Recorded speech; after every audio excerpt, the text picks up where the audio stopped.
Mashina olganman ofitsant bo'lib. Mashina. Matiz.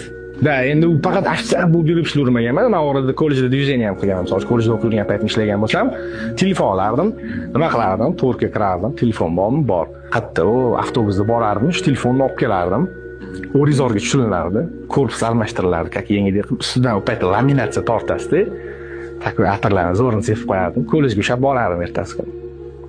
Telefonni ko'rishim bilan men kollejda variantga telefon chiqazganman. Telefon 100 ming tushgan, 8 ming sotganman. Shunaqa qilib turib, parallelda dvijeniyalar bilan pul yig'ganman. $2000 berganman. $1000 bitta o'zaro qarindoshimizdan olib turib, 3000 ga Matiz sotib olganman. Necha yoshdingiz unda? 18. Nima his etgansiz?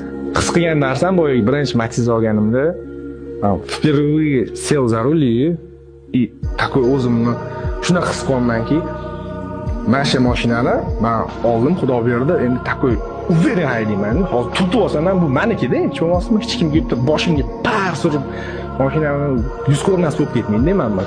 Olib chiqqan kunim, birinchi haydagan kunim bitta Nexia orqasiga tars yetib olganman.